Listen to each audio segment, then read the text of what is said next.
নমস্কার বন্ধুরা, কেমন আছেন সবাই? আজ একটা নতুন ভিডিও নিয়ে আসছি আপনাদের কাছে। আমরা একটা কীর্তনে গিয়েছিলাম এখানে সোলজারি বদমাস পাহাড়। তো ওখানে গিয়ে কীর্তনে ঢোকার আগে আমার ছেলেমেয়েরা দেখুন খেলনার দোকানে ঢুকে গেছে। এখানে খুবই সামান্য কয়েকটা খেলনার দোকান বসছে।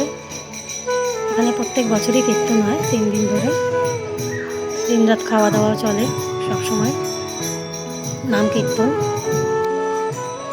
তো আমরা এখানে কীর্তন টীর্তন শুনে খাওয়া দাওয়া করে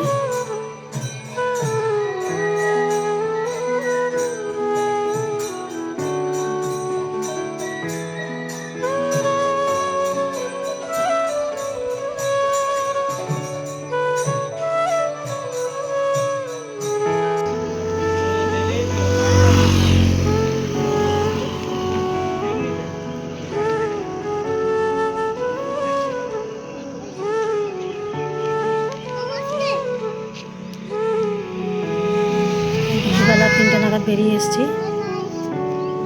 দেখুন রাস্তায় আমার ছেলেমেয়েরা কীরকম করছে খেলনা নিয়ে। বাসের জন্য আমরা ওয়েট করে আছি রাস্তায়।